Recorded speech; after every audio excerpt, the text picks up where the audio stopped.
At 5:15 a.m., the alarm clock rings in a small apartment. The sound rolled through the quiet room where a young man is still lying in bed. Exhausted from working late and after barely catching the last train last night, he wakes up with difficulty. Half-conscious, he reaches for his phone and slowly realizes that morning has already come, although his body still asks for more rest. Mikawa Akihiro, a 3-5. Mikawa Akihiro, systems engineer, wakes up early in the morning exhausted, checks his phone and sees a system failure notification, but notices that he was not called. He dozes, reaches for the phone and slowly realizes that his body still reaches for the phone and slowly comes to the thought that he was not called. With some relief, he prepares to start the day. Outside, the streets are already noisy with lights and movement, and the cold winter air fills the room. As the year approaches its end, he quietly prepares for another routine and monotonous workday. Akihiro lives by the same daily rhythm. Works, returns home on the last train, eats alone, and goes to bed. His life has become a quiet, closed circle. Wakes up, goes to work, and repeats the same duties without change. Looking back over the last few years, he realizes that almost nothing has changed. He talks to himself more often and feels older. And since there are no major events in his life, he believes that this uneventful routine will probably continue for many more years. Leaving the apartment for work, Akihiro suddenly notices something and freezes in the doorway, surprised. He feels that something unusual has appeared right under his windows. Akihiro suddenly finds himself in a strange white space, stunned and confused. He looks around and realizes that the door behind him has disappeared, and panic begins to overwhelm him as he tries to understand what is happening. When he desperately demands explanations and tries to comprehend what is going on, mysterious messages appear before his eyes. He is given a skill called Sage, which helps to navigate the situation. After he requested information about his current state, another ability called Perception appeared. While Akihiro is straining to understand what is happening, suddenly more system messages appear. He receives a new skill called Acquisition, which allows him to gain information and experience, and a mysterious presence calls itself an interface that transfers people from one place to another. Confused and stunned, Akihiro firmly insists that he was just going to work. And after insisting on returning home, he again demands to be taken back to where he came from. The mysterious interface simply sends him away, wishing him a safe journey. In a moment, Akihiro wakes up in a quiet corner of nature.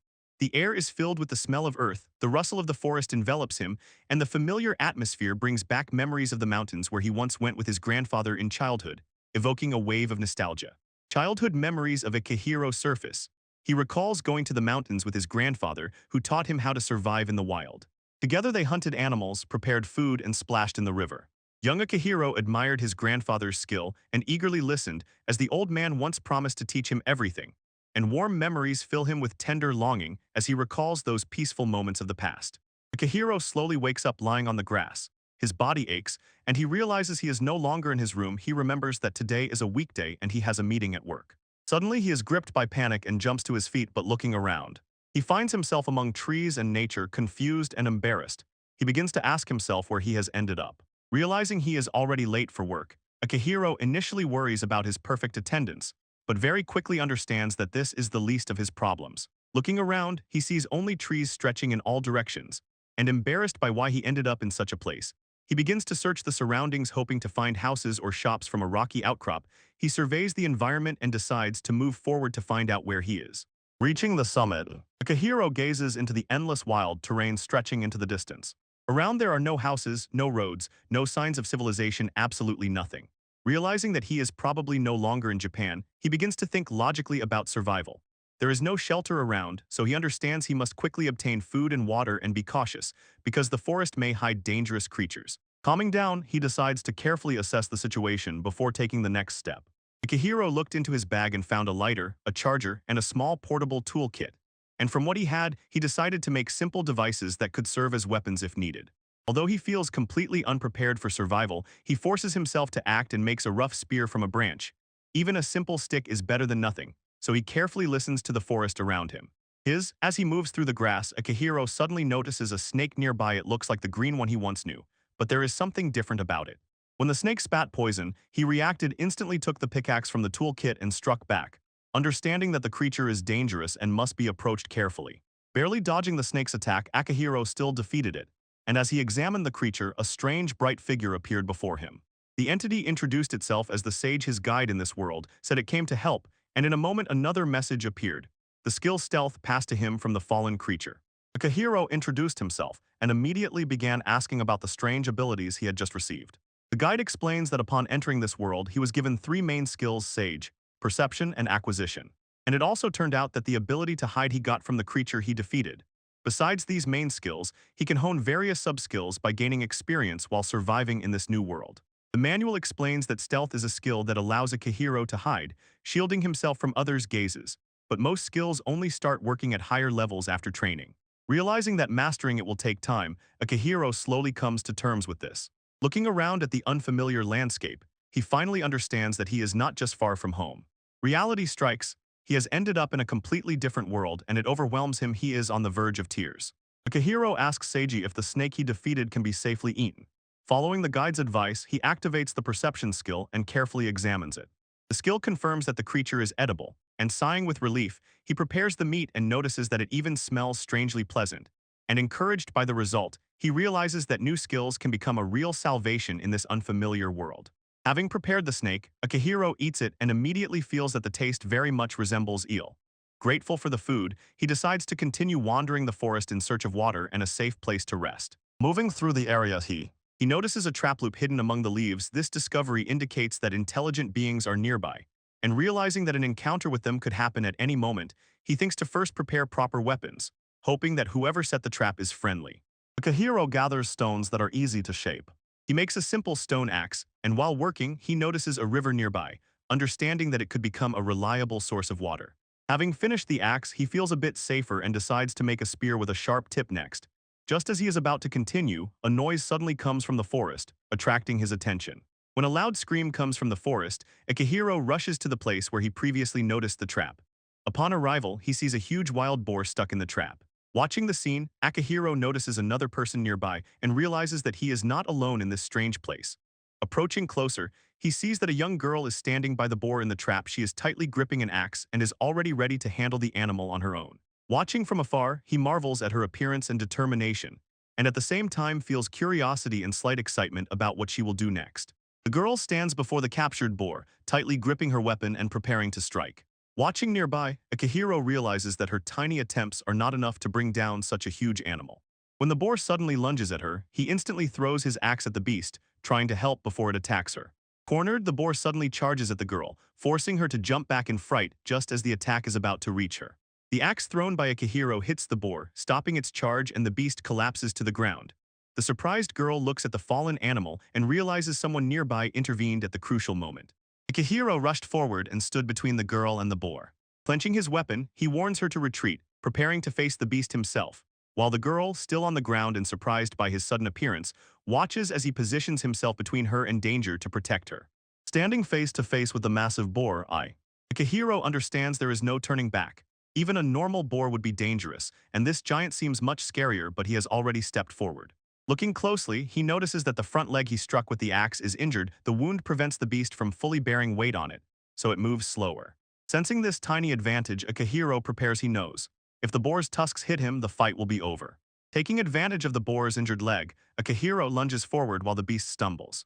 Seizing the opportunity, he thrusts the spear downward with all his might and hits the animal directly.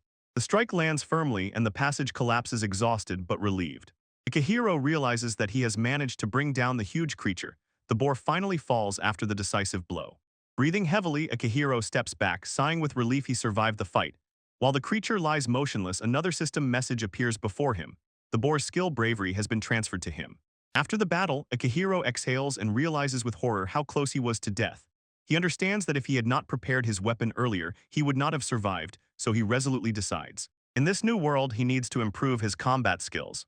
Only then does he remember the girl he helped, returns to her, and anxiously checks if she is injured, hoping she will understand him when he speaks to her.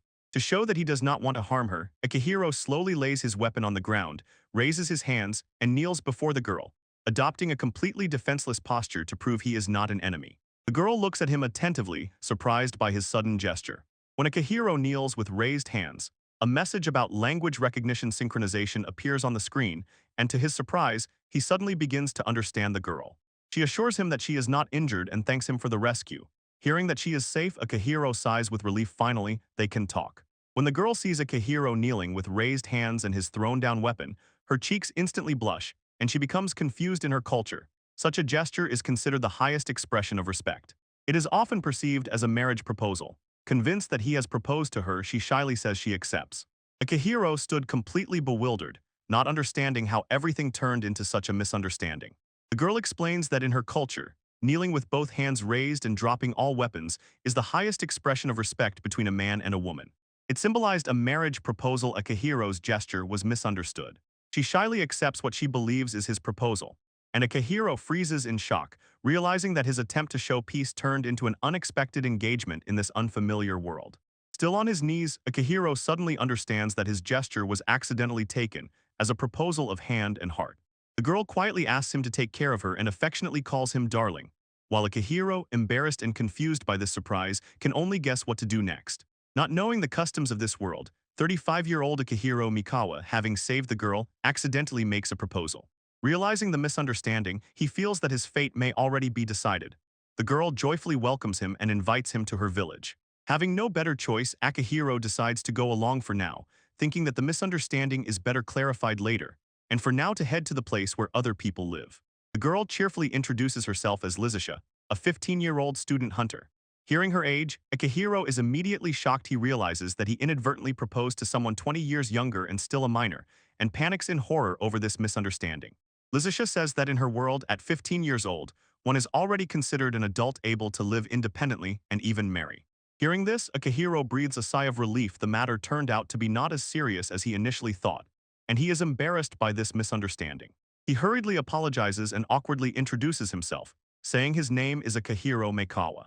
When Akihiro explains that Meikawa is his surname and Akihiro is his given name, Lazashia is quite surprised, because in this world only nobles usually have surnames. Understanding this, Akihiro quickly explains that this is quite normal in his homeland, and asks her to simply call him Akihiro. Lizisha happily agrees and respectfully calls him Akihiro-sama, which slightly embarrasses him. When Akihiro asks her to stop calling him with honorifics and just use his first name, Lizisha blushes and becomes flustered. In her culture, this implies a very close relationship. She is shy to accept this immediately. Blushing, she asks for a little more time before speaking to him so casually. Meanwhile, Akihiro realizes that his attempts to clear up misunderstandings only create more awkward moments between them. Akihiro wonders how they will move this giant boar. It probably weighs about 300 kilograms, and Lazashia calmly suggests first disassembling the prey. To his surprise, she easily lifts the heavy animal with a rope and a tree branch, showing strength he did not expect. Interested, Akihiro activates his recognition skill and sees her abilities. Lizisha has high strength and several hunting skills, hunting small and medium game, bird hunting, and archery. Intrigued by Lazaka's strength, Akihiro asks the sage about superhuman power, and he explains that magical power in this world arises when ambient magical energy is converted into active force, and superhuman strength works by magic-enhancing muscles. Akihiro reflects with sadness and surprise. This world truly lives by swords and magic, and how different it is from the scientific world he came from. Meanwhile, Lysisha finishes draining the boar's blood and prepares to cut it into parts, suggesting cooling the meat in the nearest pond before nightfall. Lysisha notices that Akihiro is skilled in processing animals and asks if it is a family profession. He replies that he learned it by watching his grandfather, who used to hunt. Having finished preparations, Lazashia says that the village is about 5 kilometers away and suggests heading there. Akihiro agrees with relief and they set off together. Walking to the village, Lazashia asks if it is really good that she will become his wife, and Akihiro awkwardly says that he is 35 and fears that she might think he seems much older, especially since they are almost strangers. But Lizisha replied casually. She said he looks about 25, and relationships can generally start between strangers. Age is not the most important thing for her, and this thought surprised Akihiro even more. Noticing his hesitation, Lazashia cautiously asks if he is upset. She blushed and, a little embarrassed, admitted that she feels good about this thought only because it is him, and she would not agree to anyone else. With a bright smile, she suggests simply trying to stay together and see how it goes. And then, as if in passing, says that in this world there are ways to rewind age. At this thought, Akihiro froze. Are you interested in her remark about returning youth? Akihiro asks the sage to explain, and the guide says that rejuvenation can be achieved with special medicines, magical devices, or even divine miracles. Hearing this, Akihiro freezes in shock and begins to wonder if gods really exist in this world. Lizisha, with a slight smile, reminds him that this world is filled with magic, gods, and incredible things, and asks him to stop thinking so much while they are heading to the village. Having traveled quite a distance, Lazashia and Akihiro finally reach the place they were going to. From the hill below them spread a peaceful settlement. Lizisha kindly welcomes him to the village of Taruka. When Akihiro saw the houses and the scale of the settlement, he was quite surprised. The village turned out to be much larger than he expected.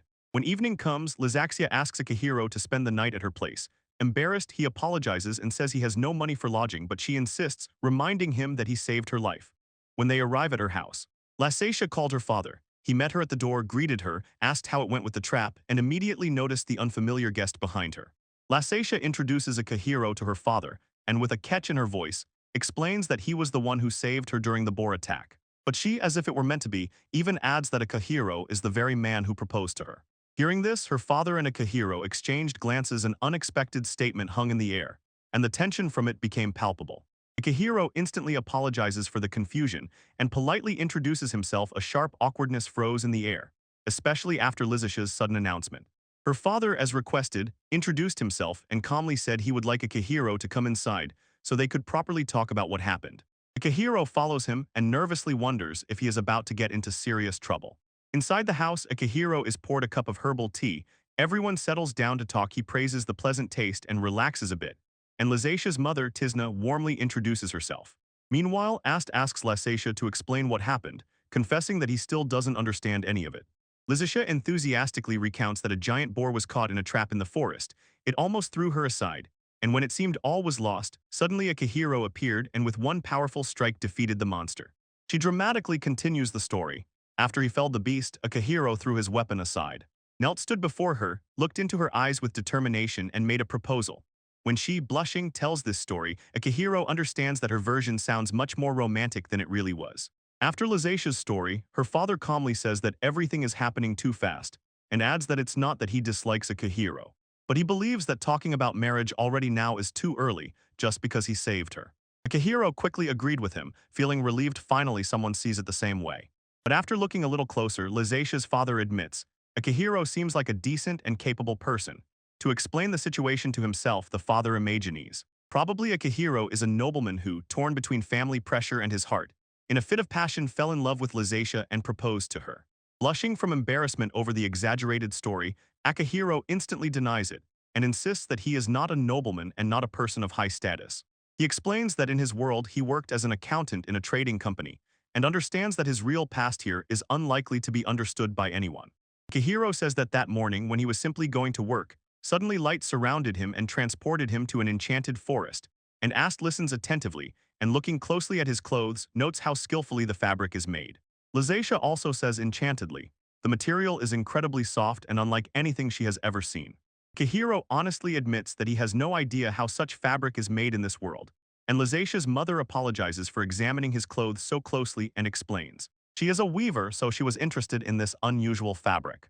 Meanwhile, watches closely and concludes that Akihiro's clothes must come from a very prestigious merchant. Realizing that he still arouses suspicion, Akihiro decides not to explain everything for now, and since he has nowhere else to go, politely asks if he can spend the night at their home. Agrees to accept Akihiro, explaining that his son is currently working in another village, so the room is free, and although he calls his home modest, he kindly invites Akihiro to stay as long as needed. Lizasia leads Akihiro to his brother's room. He sits down, and she says she will bring warm water later so he can wash. He gratefully accepts, tired and sweaty after a hard day. Lizasia tells Akihiro that she will call him when dinner is ready and apologizes that she cannot prepare anything special.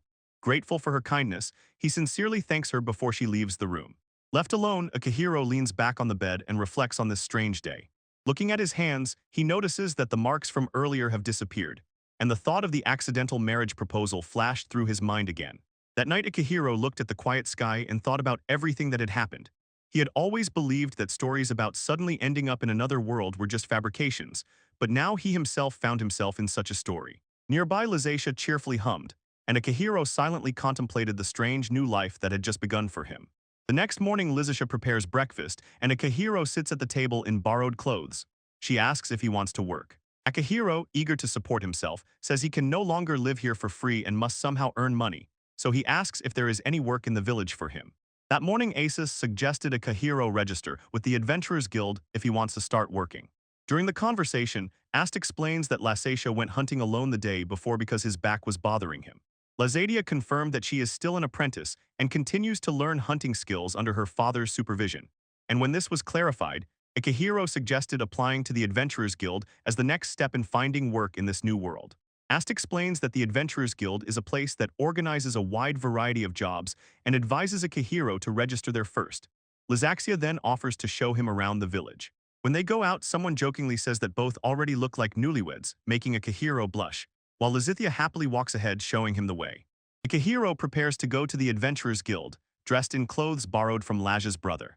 The clothes suit him, although the pants are a bit too long, and Lysadia explains that in the village, too refined an appearance would attract unnecessary attention. Grateful for their kindness, although he has no money, Akihiro resolutely decides that he must find a job as soon as possible. Thanking them, he sets off for the guild determined to finally earn a living in this new world. Akihiro approaches the Adventurers Guild branch in the village of Toroka, looks at the building and the sign, and notices that the writing resembles Japanese at that moment. His mysterious sage ability activates and grants him understanding of the language of this world. Upon entering the guild, he is greeted by the receptionist. She smiles, welcomes him, and asks if he has come to register as an adventurer. At the guild, the receptionist eagerly explains to Akihiro the adventure system. They are ranked by contribution from the lowest, 10th, to the highest. One stand the rank determines which tasks they can take and how much they are paid. She also says that adventurers usually take only one task at a time, and completing missions earns them reputation and raises their rank, but rank is more about trust than pure strength. To complete the registration, she asks Akihiro to prick his finger with a needle, explaining that only a small drop of blood is needed. Akihiro pricks his finger and places a drop of blood on the registration card. The blood is absorbed into it and magically binds it to his soul. The receptionist explains that the card will serve as his official identification in the Adventurers Guild, and since it is linked to the soul, the guild will know if the owner dies and will be able to send a death report to the card reader. The process is complete. Now Akihiro has officially become an adventurer.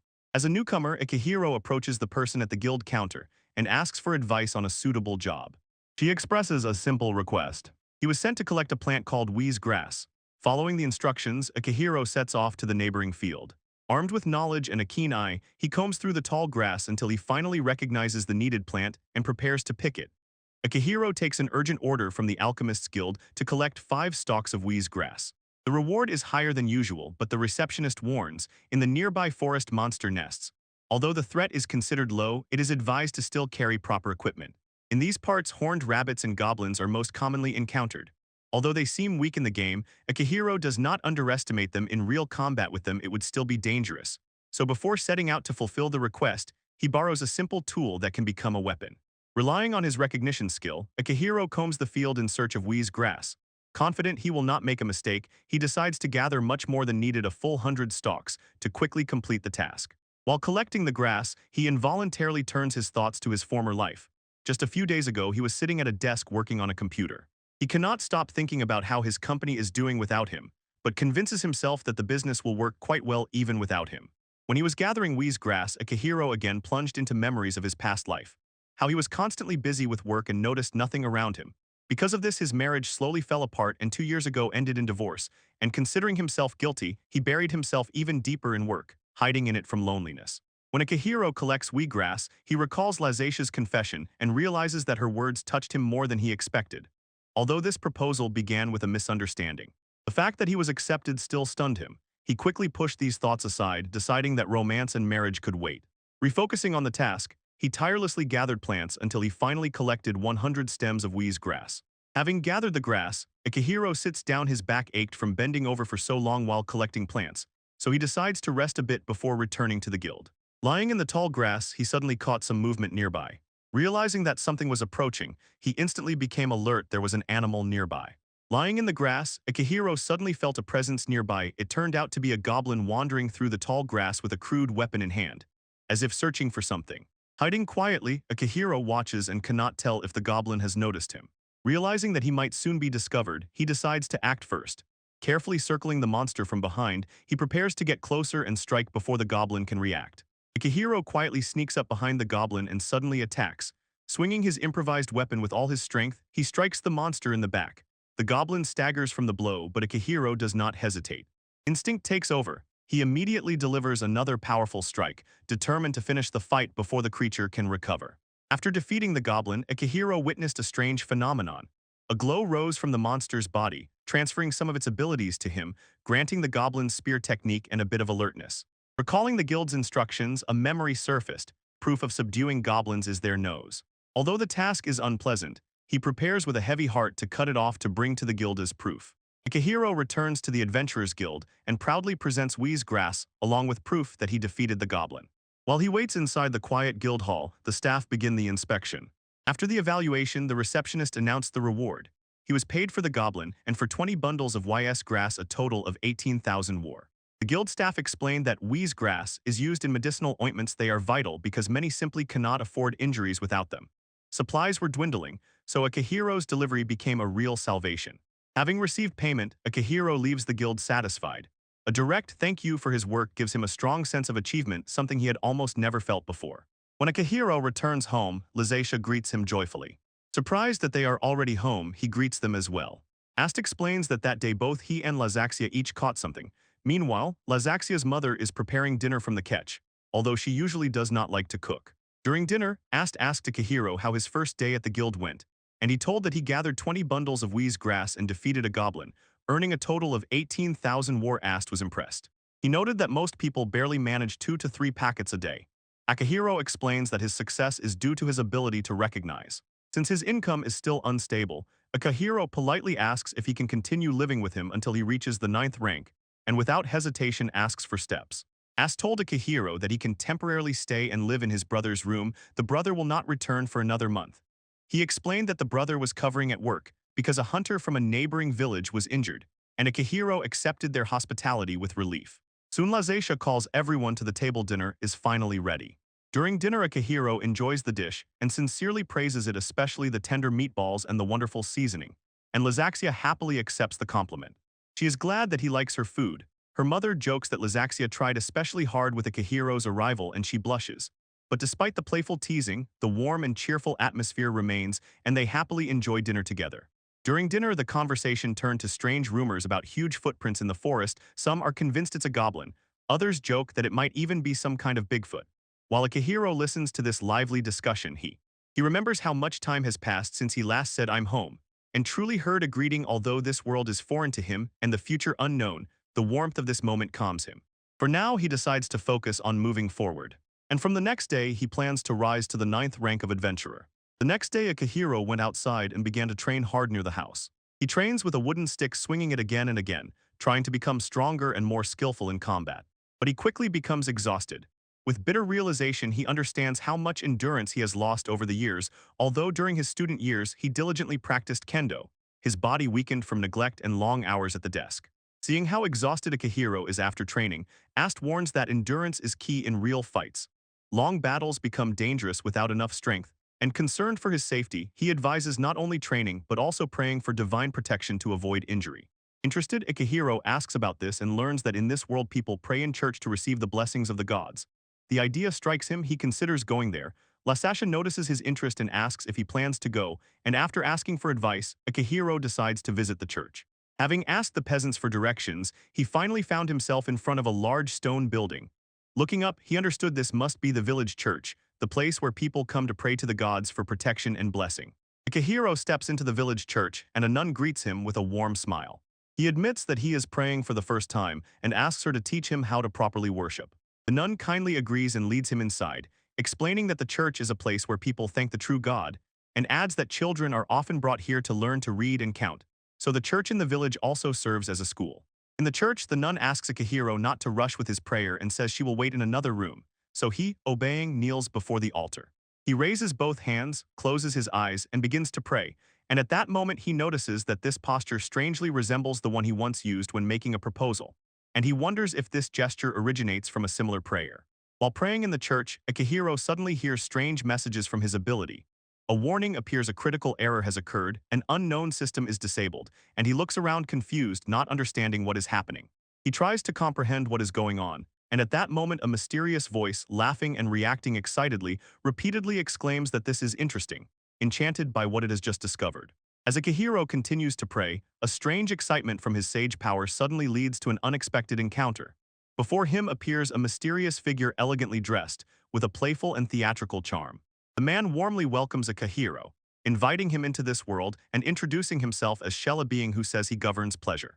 Enchanted by what is happening, he is clearly interested in Akihiro's appearance in this world and the fact that he exists here. The mysterious man confirms that he is a true god and explains that all living beings in this world call beings like him gods. Surprised, Akihiro asks what it means to call him a visitor, and God calmly asks him to introduce himself first. Nervously introducing himself as Akihiro Meikawa, he heard from the god a simple statement.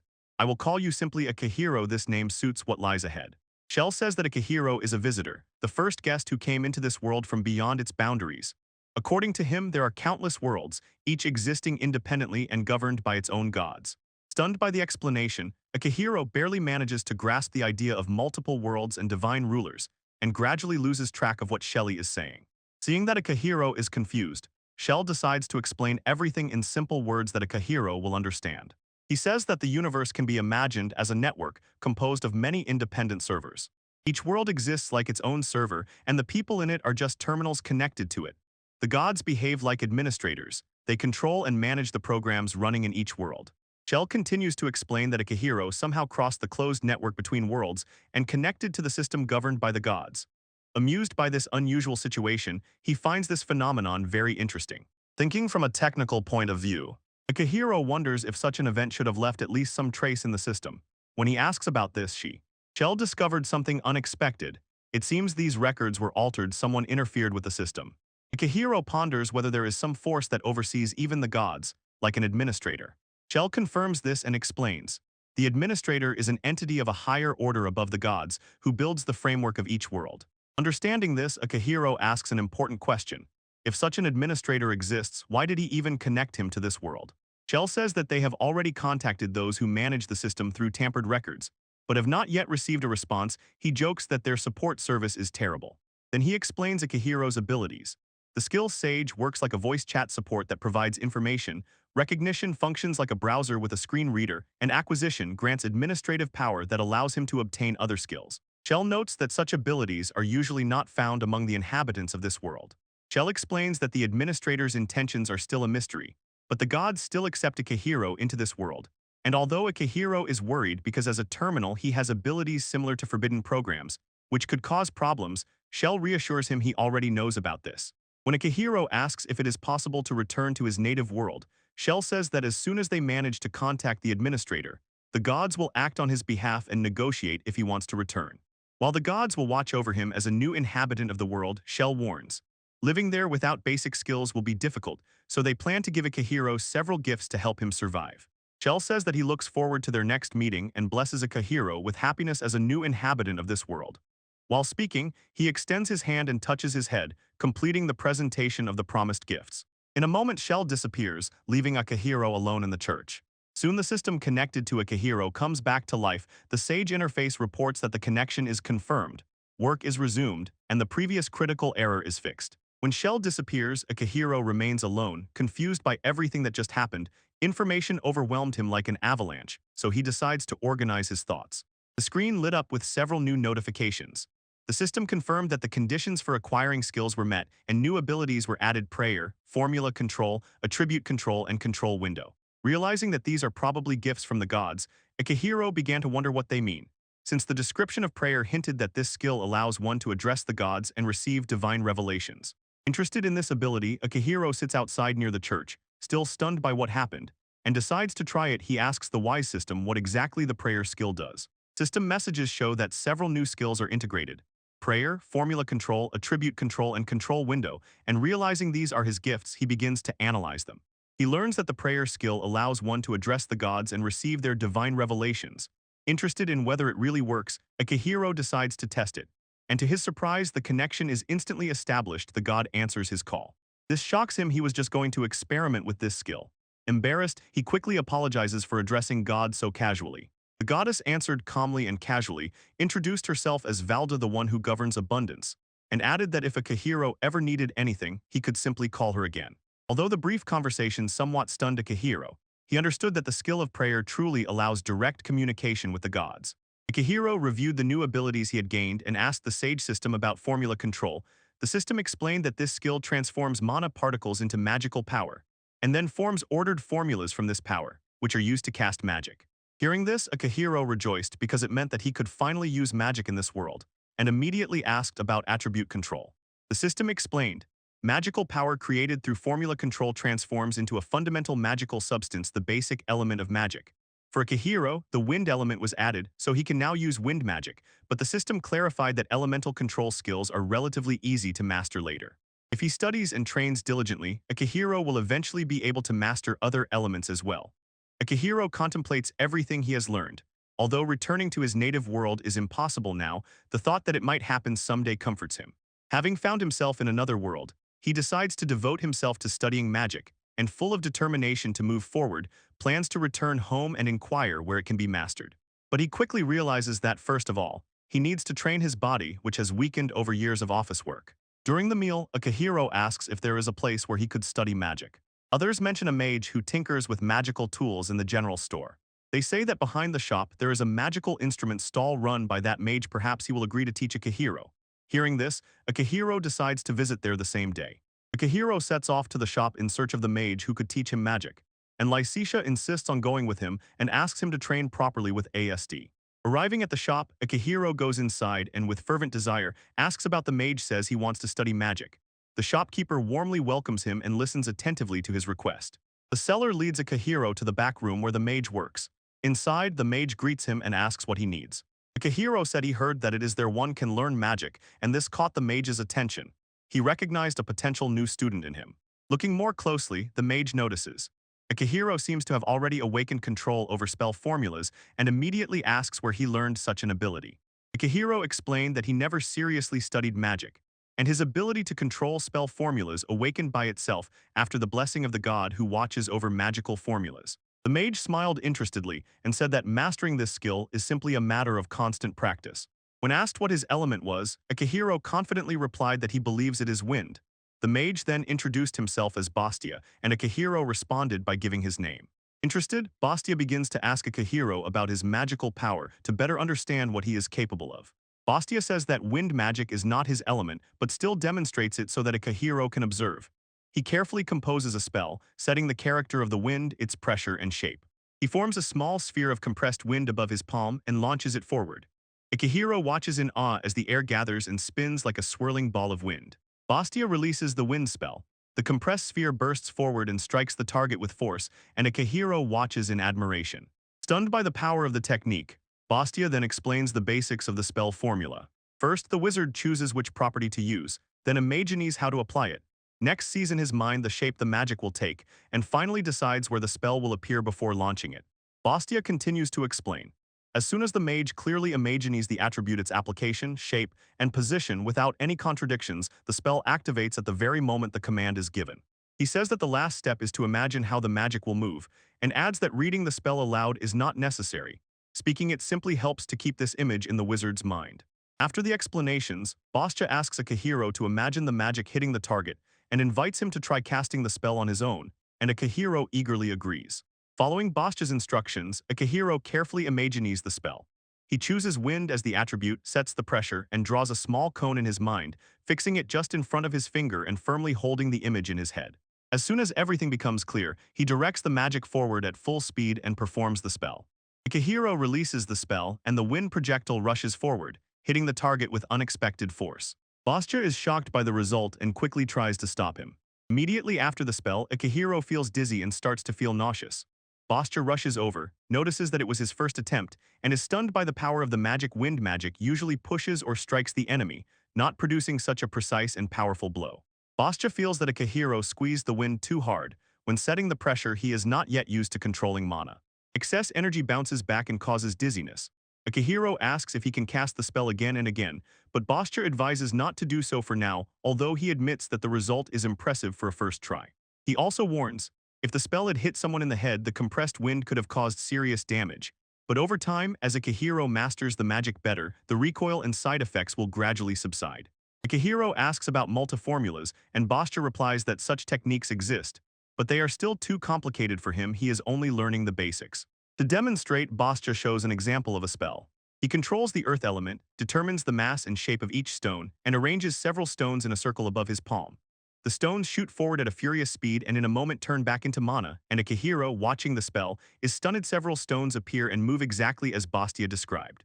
Bastia casts a spell, releases a crowd of stones, one after another hitting the target. He explains that multi-formulas allow a wizard to create several magical projectiles at once and control each separately. In real combat, These projectiles can even be bent into an arc to attack enemies from different sides or from behind. Bastia says that he specializes in earth magic, and that many warriors use this technique because it strikes multiple targets simultaneously. And upon hearing this, Akihiro feels its full complexity and understands that mastering it will require a lot of practice. Bastia advises Akihiro, keep practicing simple spell formulas and gradually build control before tackling more complex techniques. When Akihiro asks about the lesson fee, Bastia asked about his job and learned with horror that he was merely a 10th rank adventurer.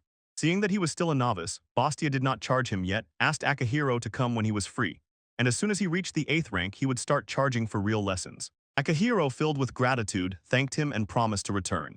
Having left the shop, Akihiro decided to continue training in magic, but first he needed money, so he went again to gather wee grass. Using what he had learned, he worked much faster and soon collected a large bunch. Later he returns to the guild and hands over the materials to the staff, sincerely thanks him for bringing White's herb and asks him to visit again as soon as possible. Leaving the guild, Akihiro noticed several adventurers staring at him and felt a chill in his chest. He thought that newcomers always stand out, so he decided to step back before problems started when he returned home. He extends a small pouch with money for today's rent, and Tizia warmly greets him as she accepts the payment. Akihiro returned home and happily greeted everyone. He insisted on paying the rent because he wanted to thank them for their care, and they warmly welcomed him back and said they finished the work early because the weather seemed bad. Lizatia eagerly asks how his journey went and whether he managed to master magic. Akihiro replies that he plans to train outdoors for some time. While others talk about the rent he insisted on paying, Lizatia asks with curious interest if she can watch his training. Lizatia and others discuss Akihiro's determination and conclude, a person who works so hard deserves support. Even if earning money in a foreign country is difficult, they decide not to stop him after seeing his sincerity. On Akihiro Street, he begins training. Swinging his weapon again and again, he sharpens his strikes and works on his strength. Length Lizatia quietly watches as Akihiro trains. When she asks why he does not practice magic, he explains that controlling spells causes mana backlash, so he plans to practice it only after completing physical training. Although she was surprised, Akihiro reassured her he would get used to it over time. Lizatia was still a bit worried but accepted his explanation. Akihiro hones control over wind magic. Instead of killing, he only aims to bind enemies, so he targets limbs and uses a wooden block as a target. He carefully adjusts the position, pressure, and shape of the spell, then releases an air projectile forward. The attack struck the deck, finally a noticeable improvement in accuracy. Although recoil is still felt and power is somewhat lacking, Akihiro sees the progress being made and decides to refine his control a bit more after training. Akihiro became exhausted and fell from severe muscle pain. Realizing he had overdone it, he bitterly regrets not training more before ending up in this world, and Lizatia called him inside when the rain started. Seeing how exhausted he is, she brings him a poultice to relieve muscle fatigue. Grateful for her care, Akihiro quietly thanks her, resting and recovering after intense training. While Lizatia rubs his tired muscles, she says that father may not say it openly, but he is actually worried about him, and Akihiro sincerely thanks them for their kindness. Lizatia explains that her father asked to bring medicine and visit him. Seeing how hard Akihiro works, she is deeply moved and says that his diligence makes him a wonderful person. And Akihiro admits that he wants to do everything to repay the family's kindness, although he jokingly adds that saying such serious words while completely exhausted is a bit awkward. While Lizatia treats his muscles, Akihiro complains about the itching from the ointment but thanks her for the help. Embarrassed, Lizatia shyly says she thinks he is really cool, which surprises him. Lying down, Akihiro thinks that after so many years, he never expected to feel such a youthful moment again. The next day he feels much better. The compress worked. Resolutely determined to become better, he sets out to gather more wheeze grass, planning to go deeper into the forest and, if lucky, test his control over magic in a real fight. Gathering wheeze grass deeper in the forest, Akihiro sees two goblins eating something. Realizing that this is a chance to test his magic in real combat, he quietly prepares. Lurking in the shadows, he aims at one of the goblins from behind, carefully determining the attribute of the wind pressure, shape, and position, and focuses the spell before his finger. He rushed forward at full speed and unleashed a wind strike into the enemy's back. Akihiro's wind strike pierced the first goblin. It was left mortally wounded. The second goblin notices that something is wrong and begins to react, while Akihiro, remaining calm, prepares another spell. At the tip of his finger, he forms a compressed projectile of wind and carefully aims it at the creature's left knee. When he attacks, magic rushes forward at a crazy speed, and at that moment a new skill activates. Alertness level 1, she transferred to him during skill mastery. Akihiro breaks the goblin's knee with a gust strike, stopping its movement. Seizing the opportunity, he lunged forward and finished the creature with one decisive swing of his weapon. After the battle, he checks if he has gained any new skills, But this time nothing. The system reports that skill transfer did not occur because the defeated monster had no compatible higher-level abilities, so the danger disappeared. Akihiro relaxes a bit and makes sure the goblin is already dead. After he laid down the goblins, Akihiro thought he could have finished the fight faster by hitting the head, but the guild only asked for goblin noses as proof. Returning to the city, he realized he was gradually getting used to magic and sighed with relief. This time there was no mana backlash. At the guild, he hands over the materials and receives a reward for 2 goblins and collected vigras, a total of 28,000 wares. Satisfied, he is already thinking about buying new shoes. Hearing rumors about a newcomer who is gathering mountains of wheat grass, a man approaches Akihiro. Akihiro gets nervous and thinks he is in trouble, but the man quickly calms him down. He says that supplies of healing herbs are dwindling, prices are rising, so adventurers highly value everyone who collects them because as rank increases, injuries become more frequent, and these herbs sometimes decide between life and death. The adventurer enthusiastically praises Akihiro for gathering herbs, calls him Herbkun, and says his work saves lives. The man walks away, and Akihiro feels relieved that he was appreciated. Akihiro catches himself thinking that he only wants a quiet, peaceful life, and suddenly someone calls him. Suddenly, a young girl stops Akihiro and directly asks, "Are you a mage?" Surprised, he asks himself who she is. Another girl apologizes and explains that Akihiro's mana and magic flow look very pure, so they thought he might be a spellcaster. The girls explain that in Akihiro, the circulation of mana and the magical flow look extraordinarily pure, which is why they considered him a mage. Akihiro quickly waved it off with a smile and said that he is not a mage. Rejecting the assumption, he was already turning to leave, but the girls shouted to him excitedly, "Wait." Akihiro tries to leave, saying he is only a 10th rank adventurer and they probably won't need him. But the girl Ari stops him and insists that he listen. Her companion shyly apologized for approaching so suddenly and asked him for just a minute. After her friend scolded her, Ari reluctantly apologizes to Akihiro for having answered him sharply earlier. The girls sincerely beg Akihiro to listen to them, and seeing their despair, he agrees to listen at least a little. He is led to the meeting room, where their comrades have already gathered and are waiting impatiently. There a man named Did warmly welcomes Akihiro and thanks him for coming. In the conference room, Akihiro briefly introduces himself, and the group begins to explain what happened. It turned out that in the depths of the northern forest, a giant slime appeared completely unlike ordinary slimes. It grew over the years and became so huge that it can swallow a person whole. Because of its size, swords are powerless, and Wadis's fire magic barely affects it. The group explains that the request came directly from the guild, so they cannot refuse. Currently, this is the only party in the village with rank 7 or higher. He is offered 70 of the reward of 200,000 val, promised to cover additional expenses and help with rank promotion. Vadis says that Akihiro has a wind attribute with incredible control, exactly what is needed for the mission, but Akihiro hesitates. This task goes far beyond what a 10th rank adventurer should do, and will bring him little personal benefit. They say they will set out the next morning. Since this is a guild assignment, a guild auditor will join them, and there will be 5 in the group. The slime hides deep in the forest, but it can still be reached in one day.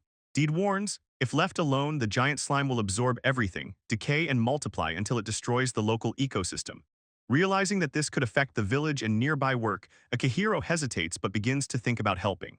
Akihiro agrees to help, though he honestly says he is still a novice and may slow the group. Others reassure him, promise protection, and are relieved and happy that he agreed, already planning to set out the next day. Akihiro is worried. Everything has become even more complicated, and he doubts whether he can help at all. Akihiro returns home late, exhausted. The head of the household asks about the hunt.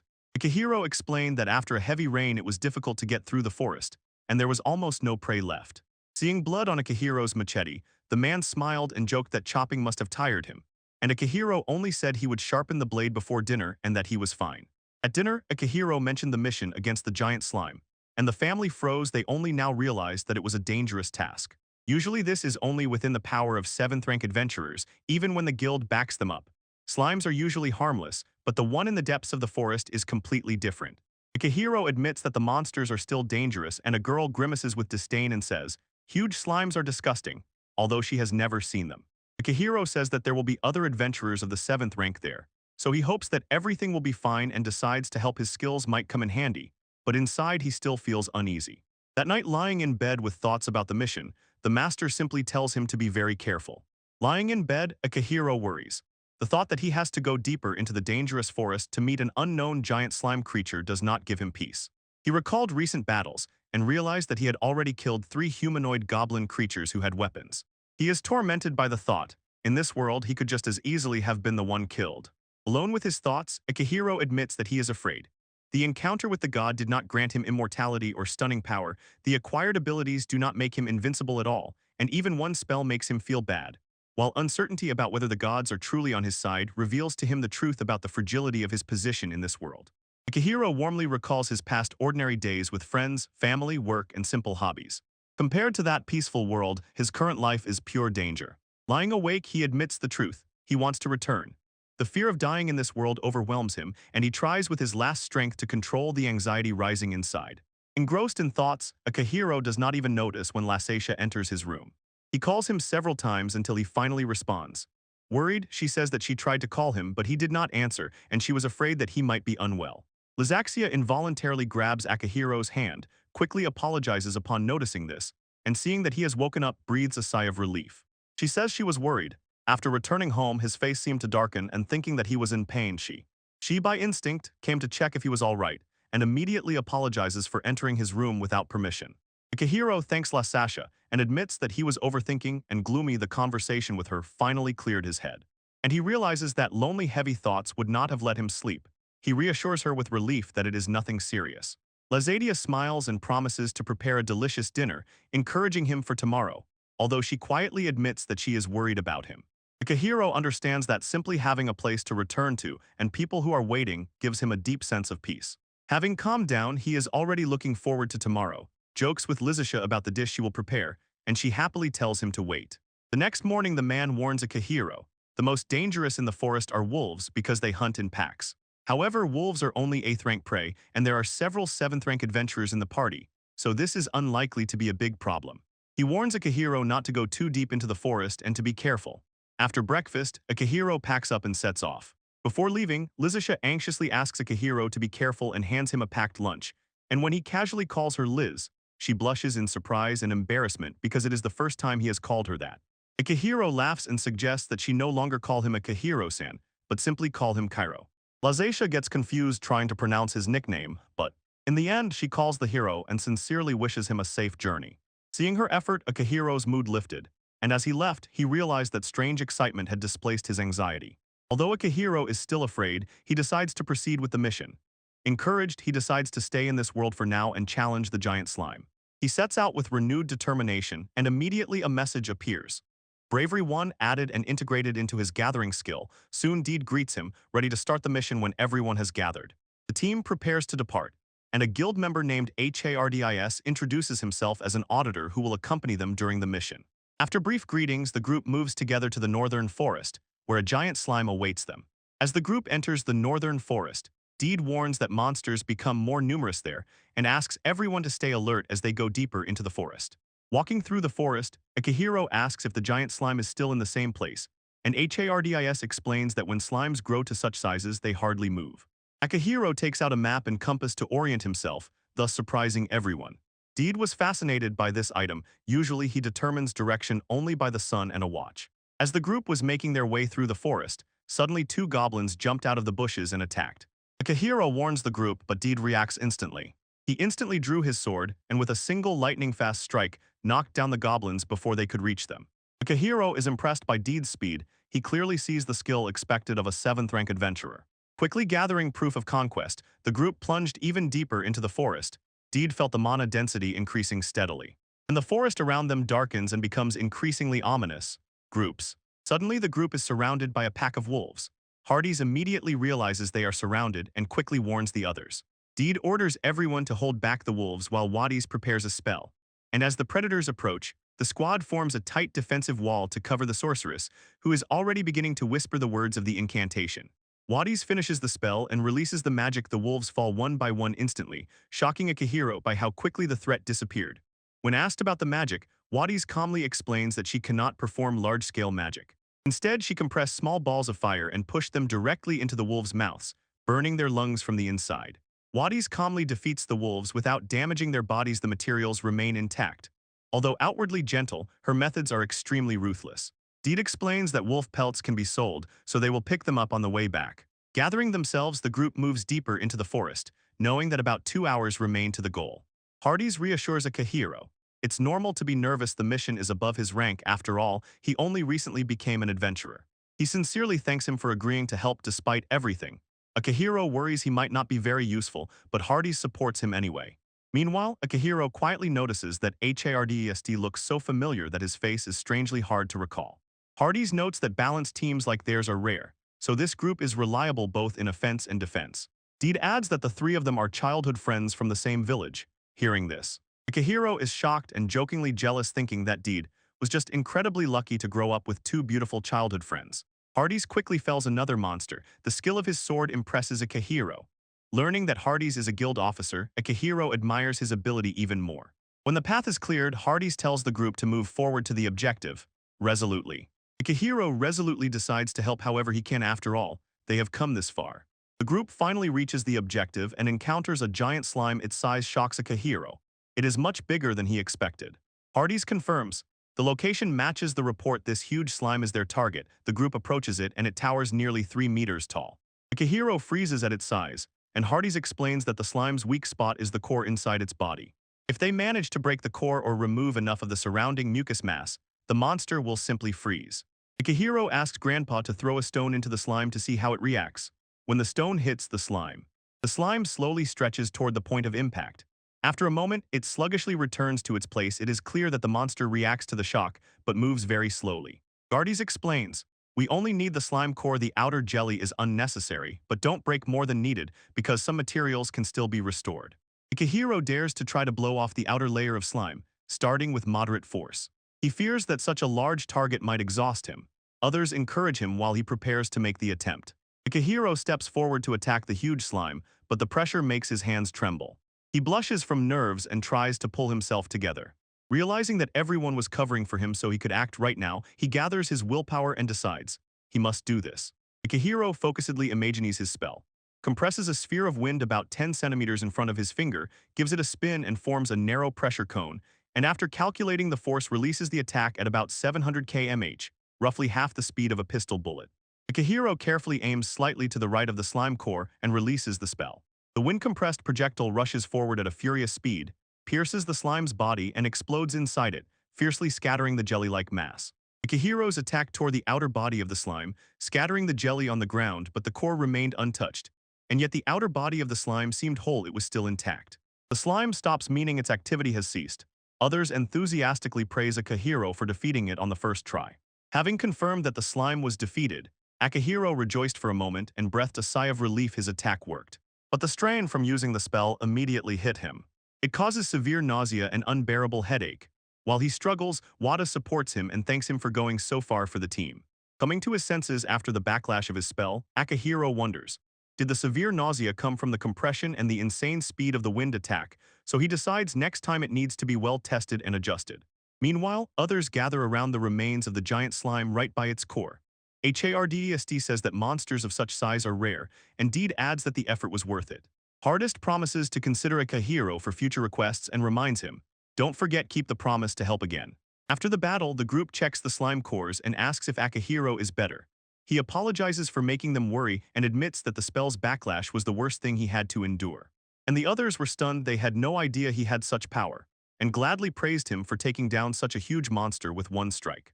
While everyone praises him, Akihiro modestly says that he only recently mastered magic and understands his limits well. Suddenly, a sensation passed through the air. Something is approaching, and Hardest froze with anxiety. She shouted to the others, something huge is approaching them, and she still cannot comprehend what it is. The group feels a powerful presence rapidly approaching. Hardis immediately orders everyone to retreat. Realizing that they may have underestimated the danger, Deed swiftly organizes the retreat. Hardys goes ahead, the others run, and Deed and Ari stay behind, covering the rear. Vadis secures the slime core while they flee. The group retreats and suddenly a dull howl rolls through the forest. Hardis understands. This is too low a sound to be the voice of an ordinary wolf. Iri warns, what is approaching is rapidly getting closer, move faster before it catches us. Running through the forest, they realize with horror. The threat behind is not one monster but a large pack of wolves, more than 10 of them, and they are clearly stronger than usual. Breathing heavily and barely keeping up, Akihiro realizes he is slowing the team down, and frustration overwhelms him. Realizing that escaping the wolves is impossible, Akihiro suggests climbing a tree and holding them back with magic, explaining that if he can rest between spells, he can attack continuously, but Deed worries, is it really safe, since they do not know how many wolves there are. Instead, Ari believes that Akahiro's magic can work. Without hesitation, Hades agrees to the plan, noting that wolves usually have a limit to pack size. The group quickly climbed a large tree to escape the approaching wolves. Catching his breath, Akihiro complains about weak endurance and vows that as soon as he returns he will start running and training more. As soon as they took their positions, Eri warns that the wolves are already beneath them. Within moments, the wolves gathered together under the tree. Their shadows spread across the ground while the pack surrounded the spot. The group realized these were not ordinary wolves.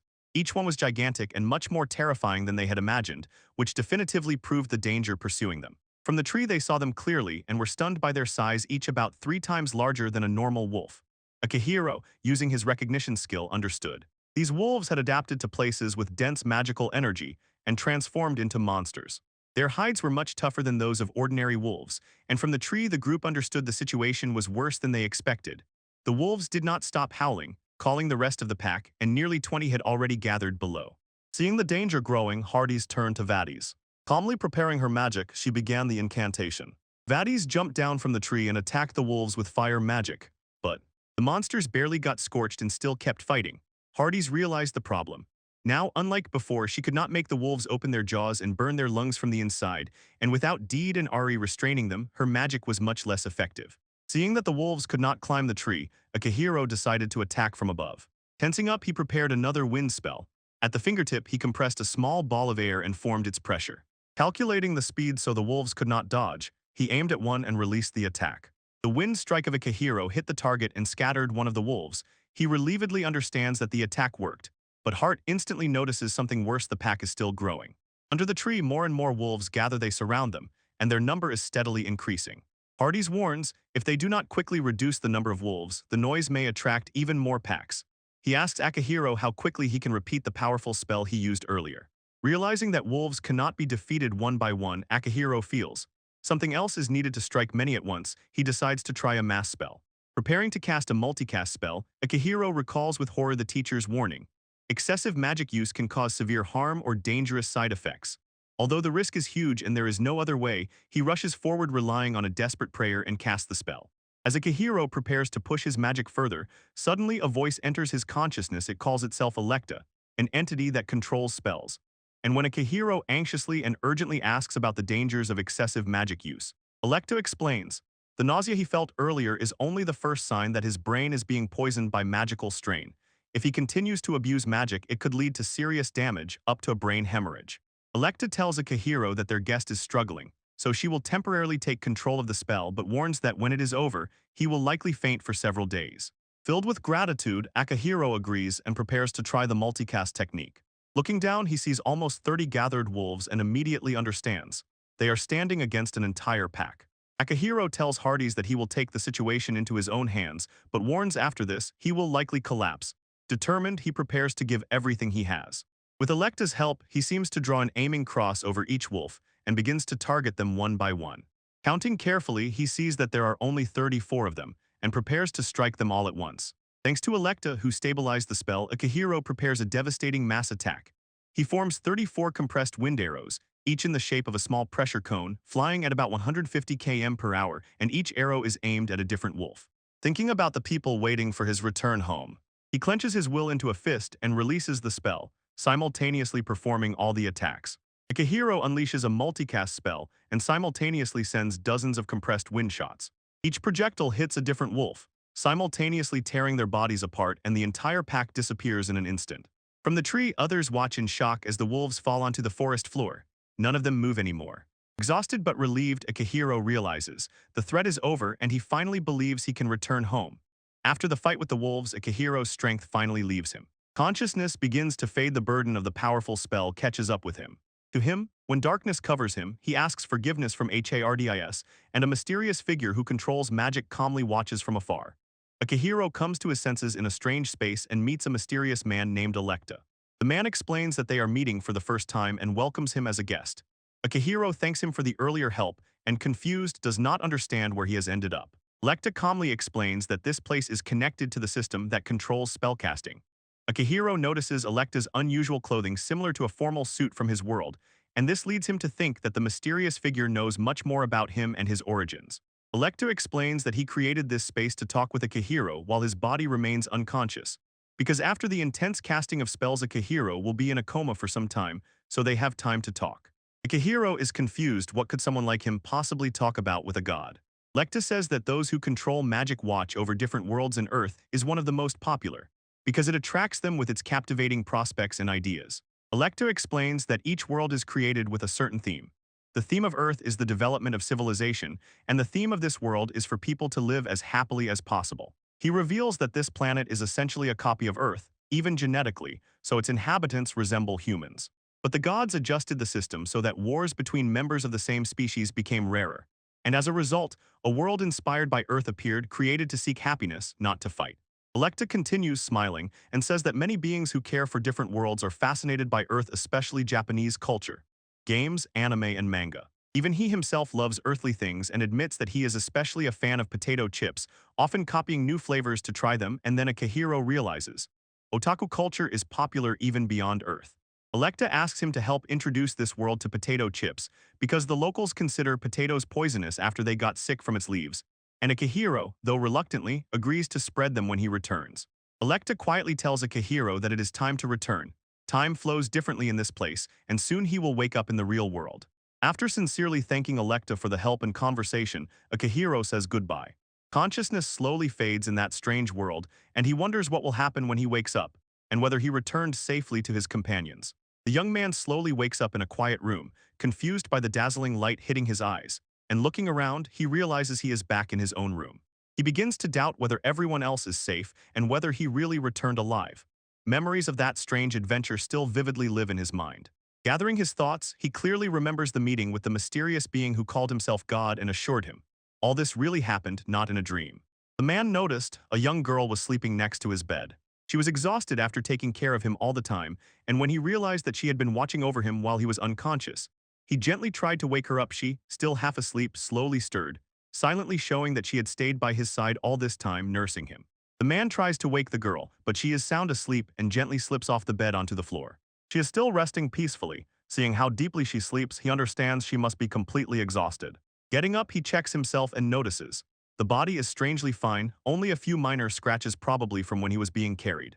The girl finally woke up and immediately noticed that the hero had also regained consciousness. Overwhelmed with relief, she rushed to him and hugged him tightly, grateful that he was okay. And when she calmed down, warmly greeted him and realized that she had been taking care of him while he was unconscious. Liz clung tightly to the hero, overwhelmed with anxiety after finally seeing that he had woken up. Her emotions broke into panic, and she squeezed him so hard that he could barely breathe. The hero instantly calms her down and calmly helps her slow down, suggesting, breathe slowly, relax. Gradually, Liz calms down, the tension slowly releases. Liz said that Hiro fainted from excessive mana expenditure. His comrades carried him out, and the guild apothecaries assured that he was just overstrained and would wake up as soon as he rested. With relief, the hero apologized and sincerely thanked them for saving him and for Liz being there. And Liz confessed how much she had suffered those 3 days while he was unconscious, fearing that he might never wake up. The hero smiles and says to Liz, I'm back. He explains that the strong desire to return to this very house led him, even when he was unconscious. Liz warmly welcomes him, happy to see that he is safe again, and the hero admits that he probably overdid it a bit. Waking up, Hiro received a light soup, gentle, so as not to irritate the stomach. Liz explains that while he was unconscious, apothecaries from the guild came and fed him liquid nourishment to keep him strong. Relieved that he is recovering well, the hero begins to eat and quietly thinks that later he should ask how much this treatment cost. Meanwhile, another man is already preparing to go hunting and asks Akihiro to rest, not to strain himself today. Liz stubbornly insists that he wants to stay close to Hiro. The hero assures that he feels fine and is just about to take a walk around the village, so there is no need to worry, and Liz immediately asks him not to overexert himself and offers to go with him when he goes to report to the guild. He calms her down and decides to just greet those people and return quickly.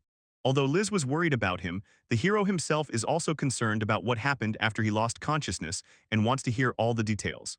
On the way to the guild, the hero decides to check his skills and here a status window pops up before him, listing vigilance, prayer, spell control, concealment, courage, and spear technique. Among them, a new skill catches the eye, control over the water element, and recalling it, he realizes that he probably acquired it during the slime incident. But then he almost fainted, so the report might not have been transmitted correctly. When Hiro arrives in the town, one of the villagers sincerely thanks him for recently helping them and asks if he is feeling better. The hero modestly admits that he himself caused trouble on the way back, and the villager immediately reassures him. He explains that nothing dangerous happened, he used the vigilance skill, stayed alert, and returned safely. And the conversation continued in a friendly atmosphere, with others gladly greeting Akihiro. In the guild, the hero is warmly welcomed by adventurers who had helped him before, thanked for his efforts, and they are relieved to see that he has recovered. The hero thanks those who carried him back after he lost consciousness. He knows it was not easy. Others say they took turns carrying him, and Arie quietly thanks him for helping her, even though he was in trouble himself. In the guild, the team is actively discussing the results of the last mission, the wolf-like creature they defeated. It was recognized as a new species, the fierce wolf. Because of this discovery, the guild announced a reward never seen before. The total reward for the group is 1 million vol, evenly divided among the 4 participants. Each receives 250,000 vol, an amount almost equal to a local farmer's annual income. The guild workers handed the hero a pouch of coins and explained that it contained payment for achievements and a reward, totaling 390,000 vol. The party laughs. Defeating a terrifying wolf is usually impossible for adventurers of their level, but this mission was counted as a higher rank conquest. Then the staff revealed. The Viscount sent a special order to reward the hero for finding a valuable discovery that could benefit the domain in the future. And as an exception, the guild even added this to his completed achievements. The guild announces, Akihiro has been promoted to the 9th rank adventurer. Everyone congratulates him and says it will now be easy for him to find companions. The staff explained, the usual 9th rank exam is goblin extermination, but Akihiro is exempt from it because he already has the necessary merits. From the 7th rank and above, all adventurers are required to form groups of at least 3, but here Akihiro is also exempt because he has already completed the necessary achievements. Therefore, he will soon need companions, and Akihiro feels anxious at the very thought of searching for them in his previous life. He had difficulty making friends. The idea of forming an adventure party scares him. It seems like too difficult a challenge. The guild workers explain that parties are usually formed from people from the same hometown or through acquaintances arranged by the guild itself. Because of Akihiro's recent achievements, many adventurers will likely want to join him. Sighing with relief at what he heard, Akihiro decides that he can relax a little for now. Akihiro notices that Vatus is not with them and asks about him in surprise. Others explain that he will stay in the village for some more time. During the conversation, Akihiro notices a bracelet on Rea's wrist. She shyly explains that it is part of her engagement, and Akihiro sincerely praises it. She blushed with happiness, while others say they plan to go out together as a whole group for some time. Arie explains that in her country, when a couple gets engaged, the man gives the woman a bracelet, and after the wedding, they exchange rings.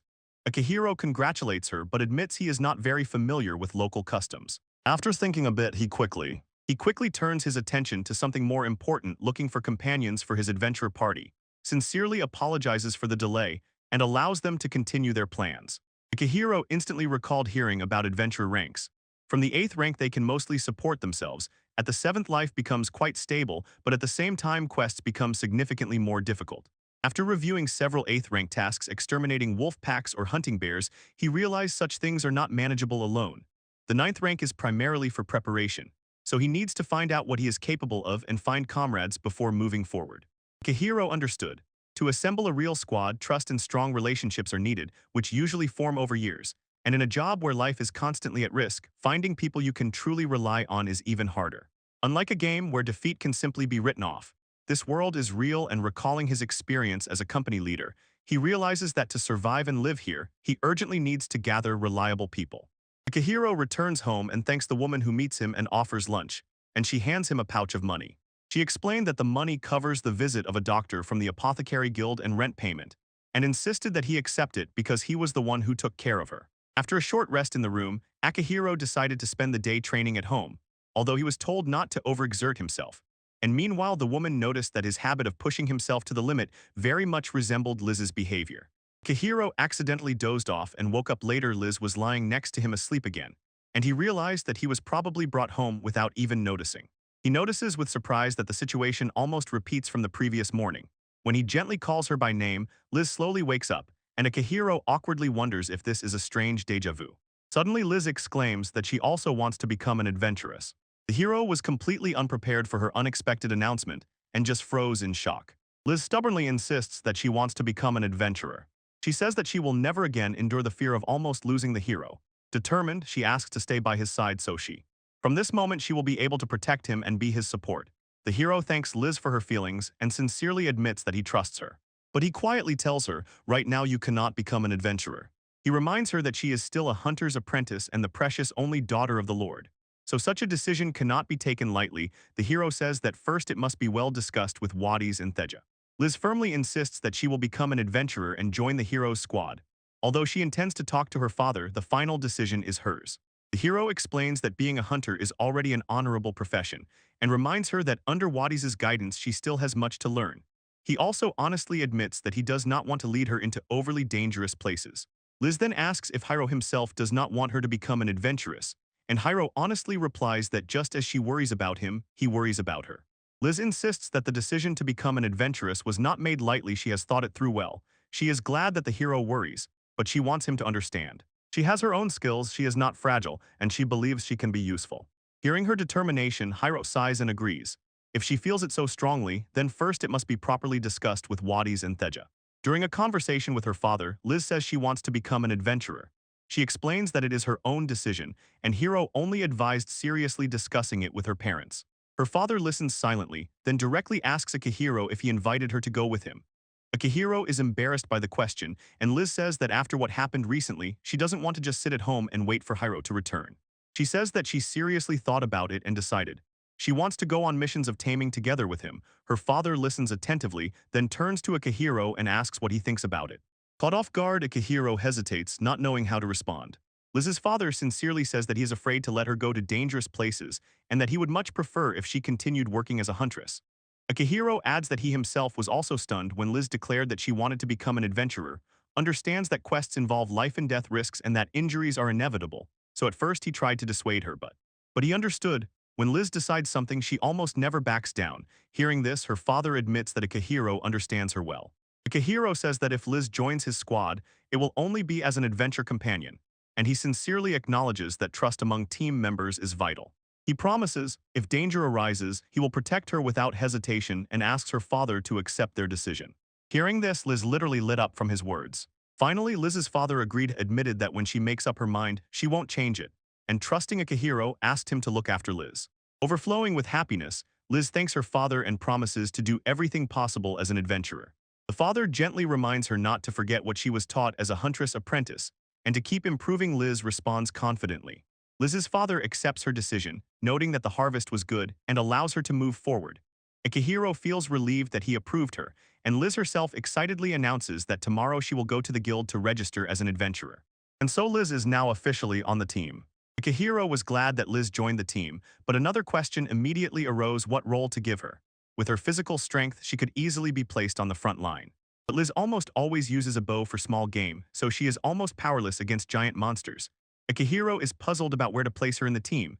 He evaluates her skills and realizes that her Herculean strength mainly filled her muscles with incredible power. She would be more suitable for the front line than hiding in the rear. And he briefly worried whether her bones could withstand such might. But he recalls that the magic of this skill also strengthens the body, protecting it from the impact of her own strength. While he is immersed in thoughts about her role, Liz notices and asks if he wants her to fight on the front line, or if it is better for her to stay behind. Akihiro asks Liz if she agrees to stand on the front line with a shield and blunt weapon. Liz happily agrees, and says she will do her best if this role suits the squad. When he asks about the axe, she replies that it does not matter to her which weapon to use. The one she has was initially given for self-defense, so Akihiro decides that she will take a place on the front line. But immediately another problem arises. They still need money. Akihiro realizes that preparing Liz for the front line will cost a fortune. Heavy armor is simply expensive, and he hasn't even gathered proper equipment for himself yet. Blunt weapons are somewhat cheaper than bows, but the road ahead still looks difficult. He still hesitates whether Liz can even defeat a goblin yet, so for now he decides that they should hunt goblins to gain experience and earn money. And then we will visit the guild to look at weapons. Liz agrees with a smile, but adds that there is someone she wants to introduce him to later.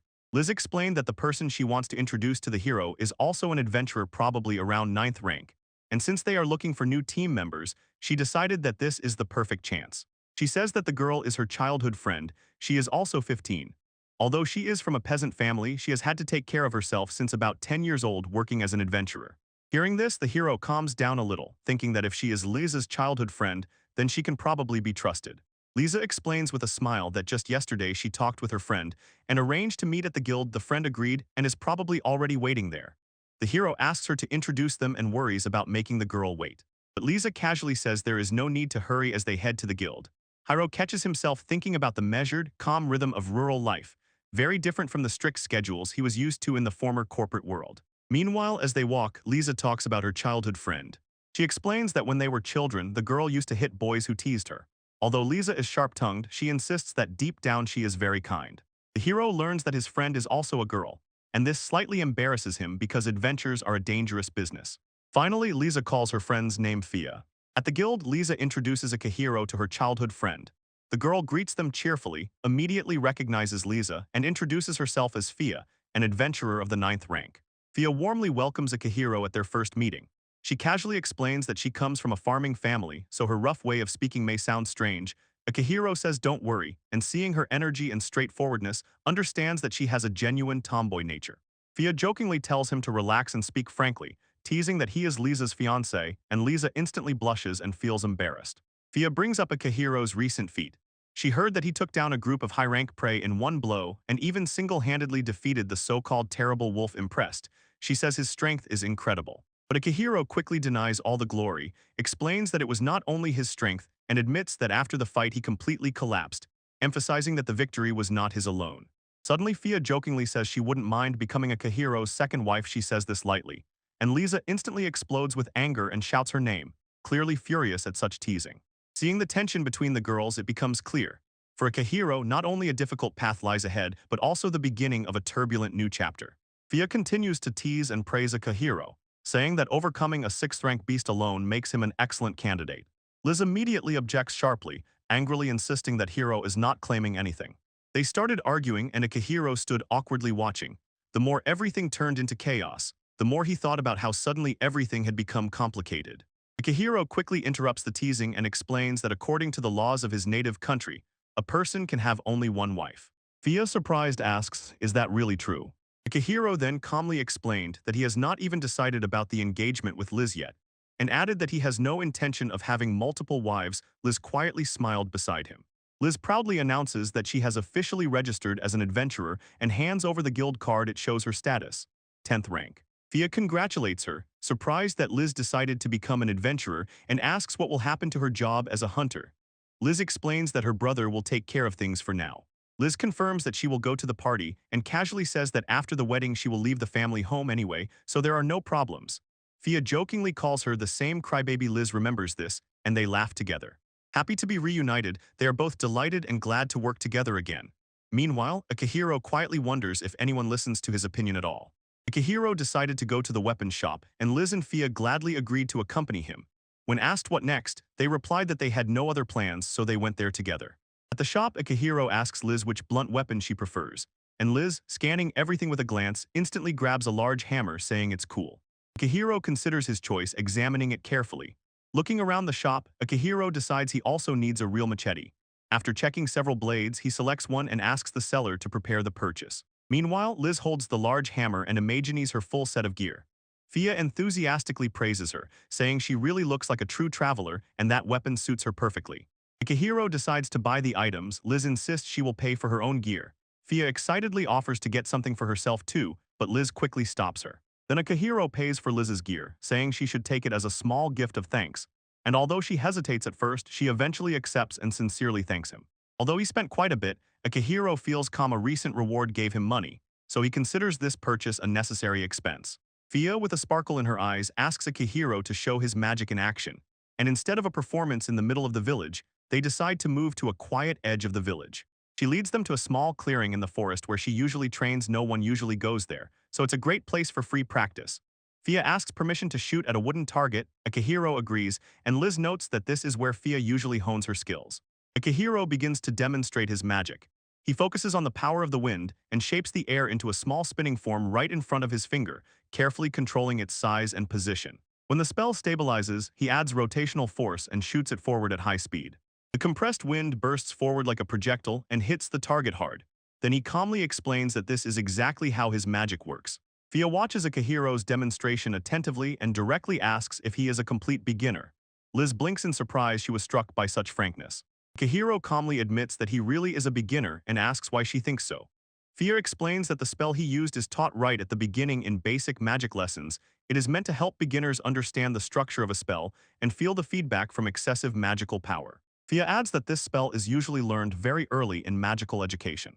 She says that once students reach the intermediate course, they start using the so-called simulator to safely practice their magic, and Akihiro recalls that the mage he once worked with briefly mentioned this. Although he never fully learned it, now the idea has become much clearer to him. Fia explains how it works. The mage first runs a simulation in their mind before casting the spell, and if the imagined result looks stable and correct, they can proceed to execution. The sorcerer must clearly envision the final result and ensure the spell's structure will work. Listening carefully, Akihiro summarizes in his own words. It's essentially like running a program in your head to test the spell first. Deciding to try immediately, he prepares to launch this mental simulator before casting the spell again. Akihiro focuses and tries to imagine the mantra he just pronounced, and suddenly, as he delves deeper, images flash in his mind. He sees himself from above, as if on a screen, and the very incantation forms before him. Realizing what is happening, Akihiro understands. A simulator turns on in his head, showing the course of the spell like a game interface. Akihiro continues to observe the simulator in his head. At first, a wave of impressions overwhelms him and makes him a bit nauseous, as if he is watching an overly realistic three-dimensional spectacle. But despite this, he feels that he can move freely inside the simulation. The projected image responds to every movement it steps when he steps, and changes perspective when he approaches or moves away from the magical target. Gradually, he realizes that the simulator perfectly mirrors his actions and allows him to examine the position and behavior of the spell even before the real casting. So Akihiro focuses on the simulation and decides to perform the spell. A confirmation interface appears in his head with an OK mark and the Enter command, and when he confirms, the spell works exactly as in the simulation, proving that the system works. Inspired, he tries to test another image in his head, which he once used against a slime, but the simulator immediately shows a warning what he imagined could be dangerous. Interested, he continues the test and imagines a fierce wolf. But this time, the simulator completely rejects the attempt and displays an error message. Akihiro is surprised by such a strict system reaction. Akihiro returned from the simulation with his head spinning a little. Liz and Fia immediately noticed his condition and ran to check. He assured them he was apparently fine, but was in shock he experienced this for the first time, and having figured out how the system works, finally understood why the mage he met earlier could so easily assess the danger of his actions. Recalling everything, he realizes. People were grateful because he, even without noticing, put himself in danger. Although he feels relief, the consequences of the mental simulation still make him nauseous, and Akihiro admits that he is still a complete novice and needs time to get used to the simulator. Fia curiously asks Akihiro where he learned magic. Liz explains he was taught by Bastia, the same one from the shop in the village. Fia is stunned by the answer. She admits Bastia did not even finish basic magical education and dropped out of school very early, as soon as she realized it. Finally, Akihiro understands why his magical knowledge seems so unusual. Akihiro wondered if it is dangerous to create magic only by the power of imagination. Fia enthusiastically praised him. It is impressive that he understood everything immediately after a brief explanation. Liz cheerfully asked if her explanation helped, and Akihiro sincerely thanked her. Thinking about this, Akihiro realizes most imagine spells as simple drawings, but his experiences in another world allow him to see them in much greater detail. So his imagination of magic is much more realistic than others, and Akihiro thinks that his ability to imagine magic. This is immediately obvious he brought it from games in his previous world. While people here imagine spells as simple flat two-dimensional figures, he involuntarily sees them as detailed three-dimensional images, so his spells turn out much more realistic and accurate. He also understands that most people have no experience with advanced games, which leaves their imagination blurry. And although information about dangerous magical feedback is vague and depends on a person's skills, Akihiro begins to suspect that the ability to model in imagination to predict and create spells can become an incredibly powerful skill. Equipped, the group decides to test their strength to go hunting goblins. Fia eagerly agrees and rushes into battle, and Akihiro reminds that Liz also needs to gain experience and level up. As they head to the forest, Akihiro cannot get the magic he used earlier out of his head and decides to be more cautious with it for now. When they arrive, Fia surveys the area and asks if this is a usual hunting spot for Akihiro, and Liz casually adds that she often comes here for herbs for vases, showing that she is already familiar with this area. Akihiro noticed two goblins sneaking through the forest. Seizing the opportunity, he decided this was the perfect moment for an ambush and quickly gave instructions. Liz will rush at the goblin on the right and strike him with her hammer, directing all her strength into the body. Fia is asked to be on alert and watch the surroundings in case other monsters appear. Akihiro is ready to support Liz if something goes wrong, and when the goblins come closer, he signals her to prepare and orders to act as soon as he gives the command. Akihiro tensely prepares the attack, watching the goblins through the simulator in his imagination. The interface clearly shows the targets, but the bright visualization slightly makes his head spin, So despite the discomfort, he quickly analyzes the spell and adjusts the compression level to make it more stable, and when the simulation confirms the result, the system outputs a confirmation signal. Satisfied with the adjustments, Akihiro launches the spell. His attack breaks out exactly as planned. As soon as it hits, Liz rushes forward without any hesitation. Using the opening he created, she jumps into the air and swings her hammer with all her might. The heavy blow crashes into the goblin, throws him into the air, and tears his body apart. Liz softly lands after the strike, finishing the ambush with one decisive attack. Her hammer blow hit flawlessly, crushing the goblin with a precise and powerful swing. The monster instantly falls, its body unable to withstand the blow. Akihiro watches in surprise as the attack ends the fight with one precise strike. When the goblin falls, Akihiro cannot help but notice how skilled Liz is in battle, and they set out to prove it, cutting off the monster's nose. Watching her calmly deal with the aftermath, Akihiro realizes. In battle, she does not hesitate. She has already seen life and death and behaves quite unlike ordinary people. When asked how she managed so well on her first hunt, Liz explained that she learned by watching her father's movements when he hunted. As the day goes on, Akihiro increasingly understands. Liz may be much more suited to the role of adventurer than he initially thought. Her innate talent in battle simply amazes him, and inspired by this success, they continue hunting monsters. Returning to the guild, they calculated their earnings. For killing 20 goblins, they received a reward. Liz also sold bundles of Vasgras, and in total it amounted to 640,000 wall. Akihiro suggested dividing the achievement reward into 4 parts. Each would get their share, and one would go to the squad's treasury. When the reward was divided, each received 160,000 wall, and Fia simply could not be happier when she hunts alone. She barely manages 3 goblins a day, so what they earned in one day seems incredible. She insists the plan succeeded thanks to how Akihiro managed everything, and even proclaims him the party leader. But Liz protests against such a sudden decision. Fia cheerfully waved off the complaint. Though teased, she admitted that she feels much better in company when working alone. She often felt lonely and scared. Full of energy, she happily ran away and said goodbye for today, leaving Akihiro and Liz standing and watching her go. After saying goodbye to Fia, Akihiro tells Liz that he will stop by the church to pray for the safety of their company and ask God for advice on what has long troubled him. Liz understands and decides to go home first to help with dinner. They say goodbye and part ways, each in their own direction. Akihiro approaches the church and thinks that today's reflections are related to magic. He enters the quiet church, sees a nun reading there, approaches the altar and kneels before it. Closing his eyes, he sincerely prays and asks God to answer the question weighing on his heart. Whether someone will come to give an answer, he does not know, so he silently waits in the chapel filled with silence. While Akihiro prays in the church, suddenly a mysterious woman appears before him, who calmly says that instead of his personal visit, a simple prayer would have sufficed. And at the same time, Akihiro feels that something unusual has happened in the system connected to him. The woman introduced herself as Dessa, the one who controls healing. Akihiro politely introduced himself and sincerely explained what worries him. He admits that the power he can use in this world frightens him. He fears that the knowledge he has could greatly affect the world if used recklessly. Dessa tells Akihiro that power itself is not dangerous, it all depends on whose hands it is in. Even a simple kitchen knife in the wrong hands can become deadly, and she compares his situation to being the only one in the world carrying a powerful weapon. His fears are understandable but pointless. She trusts him and believes that he will use his power responsibly. Dessa also explains that the rules of magic are constantly updated, and if his abilities ever become too influential, they will simply revise these rules. She says she received a message from Electoa. Dessa decides to gift Akihiro a new skill and gently places her hand on his head. A warm sensation spreads through his body as the blessing begins to take effect. She demonstrates this power, temporarily dulling his sense of pain, then orders him to test it. Do as I say. Akihiro cuts his hand and is surprised to realize he really feels nothing. Akihiro deeply cuts his hand, blood drips from the wound, and Dessa calmly says that the cut is too deep and dangerous. Although he feels no pain, the sight itself is horrifying. Dessa calms him and asks him to imagine the wound healing.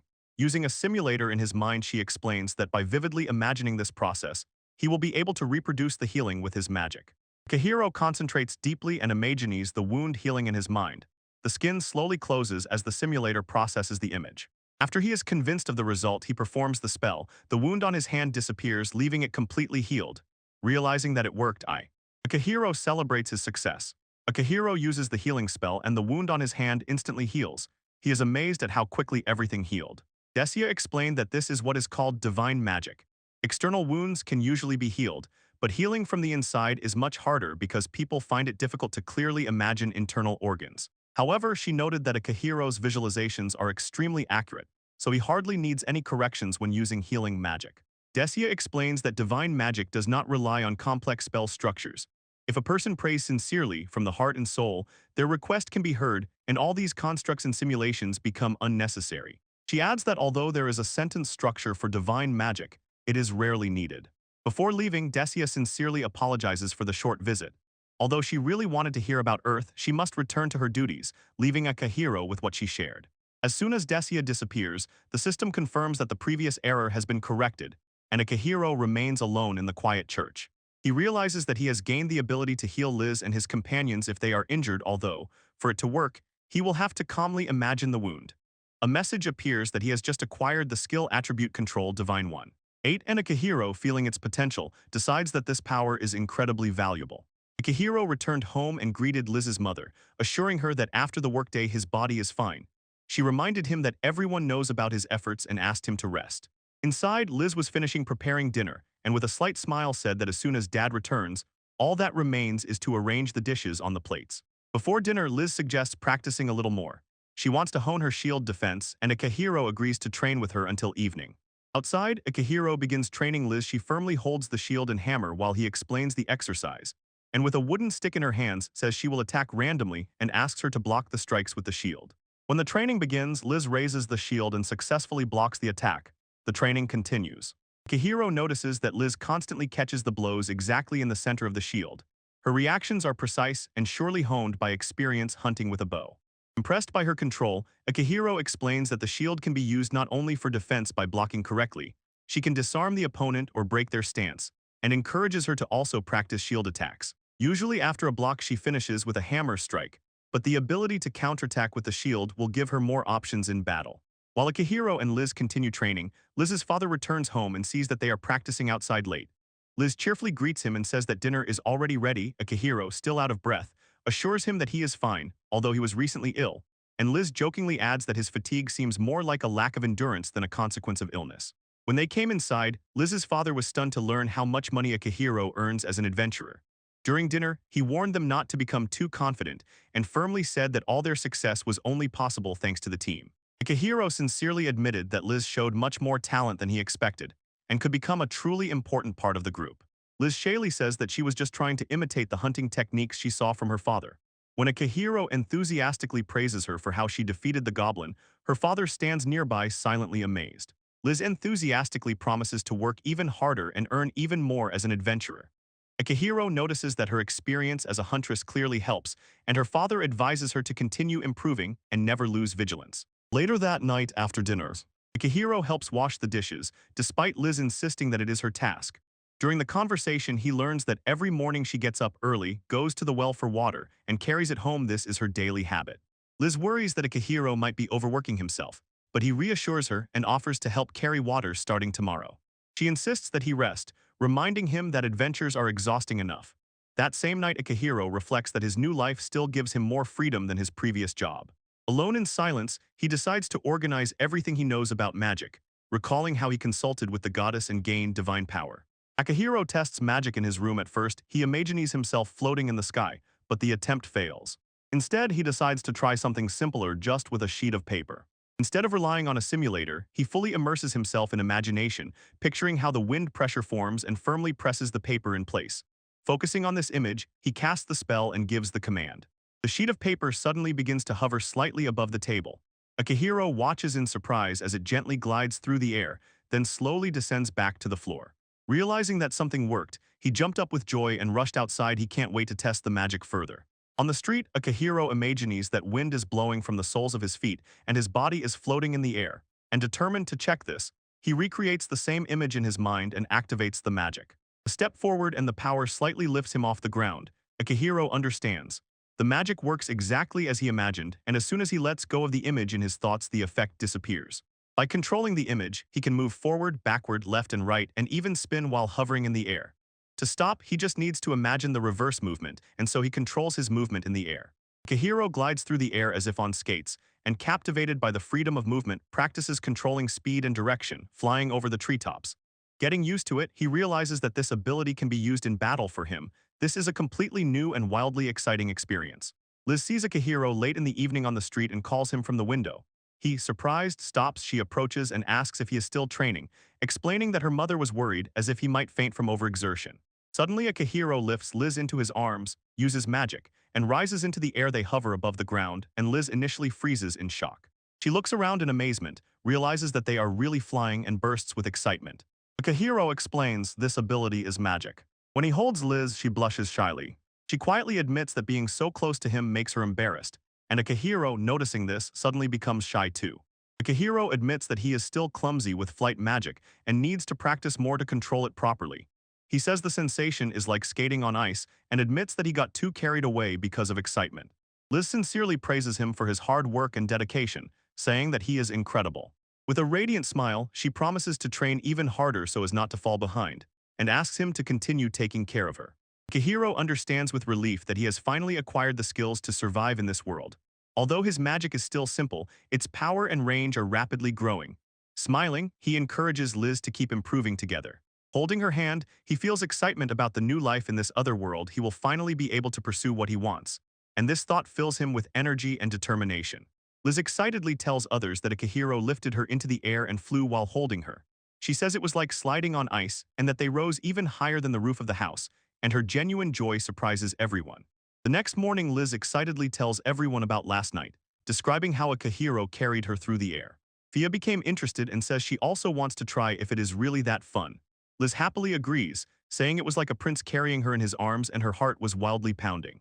When Fia asks Akihiro if everything is all right, he notices that she is looking at him incredibly intently. Akihiro realized that Fia is still a child. She is only 15. When she insisted on trying to fly too, he decided that instead of carrying her the same way, it was better to put her on his back, and Fia was upset that she was being treated differently. Akihiro reflects, in Japan at her age, people usually still go to school, so is it really right for such a young person to have to fight? Akihiro admitted that he felt uneasy when he allowed two girls to fight monsters. Liz and Fia insist with surprise that they are already adults, just happy to earn money through their adventures.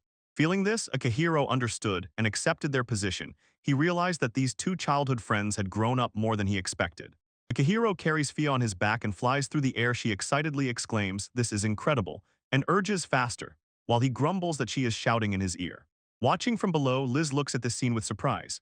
After a short ride, Akihiro lands and says that's it, but Fia immediately asks for more. As soon as the ride ends, Fia instantly loses interest and grumbles that it's boring, and Liz intervenes saying she has had enough fun and it's time to get back to work. Before leaving, Liz shyly asks Akihiro if he could take her on his back next time as well. Akihiro agrees with a smile, joking that it doesn't matter whether to ride on his back or even hug. Liz excitedly rejoices, but Fia quickly reminds them that they still have to work. As they leave together, Liz suddenly fills with energy and exclaims that today they must give their all and earn even more, causing others to look a bit suspiciously at her sudden enthusiasm.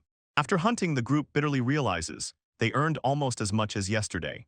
Fia, hearing that new jewelry has appeared in the shop, decides to visit there, while Akihiro plans to stop by the forge.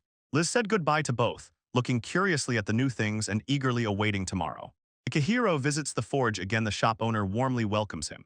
He asks to see spears and requests that another item be made for him. The blacksmith shows several short, sturdy spears that do not bend, and Akihiro asks to test one. The owner allows this to be done in the yard. Akihiro tests the spear in the yard and instantly realizes it is much heavier than he expected. Holding a real spear for the first time, he barely manages with it. He asks the blacksmith about the price. The weapon together with the sheath costs $70,000, and Akihiro sadly realizes that it is still too expensive. He tries to lift the spear, but quickly realizes that it is much heavier than expected because, having taken a real spear in his hands for the first time, Akihiro stumbled and honestly admitted that he underestimated its weight. When he asked about the price, the blacksmith named $70,000 and specified that the sheath is included. Akihiro was surprised by such an amount, but still decided to buy the spear and thanked the blacksmith for the deal. When asked about the other mentioned item, he asked for a scroll and something to write with. The blacksmith says that the scroll and the pen lie on the table, and allows him to settle in the workshop room to work. In the room, Akihiro immerses himself in thoughts about the everyday life of the village. He remembers that people still draw water from wells manually. That is what Liz does every morning.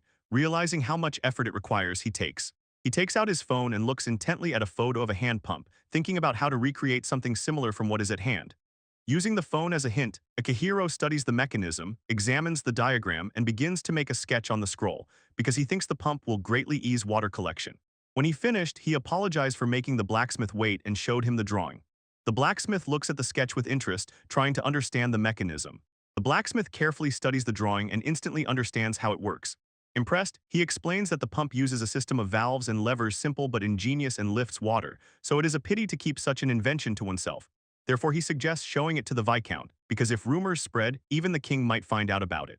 Akihiro then asks if there is something like a patent, and the blacksmith explains that it would give the exclusive right to sell the invention, because the region is governed by a viscount and his father is a duke. The blacksmith explains that manufacturing and selling the pump require a large trading enterprise. Akihiro cannot handle it alone. He suggests involving a reliable merchant and arranging for Akihiro to receive a share of the profits, adds that he has connections with the master of the blacksmith guild, and assures that he will be treated fairly. Akihiro thinks carefully, recalling how Liz's mother carries water hard every day.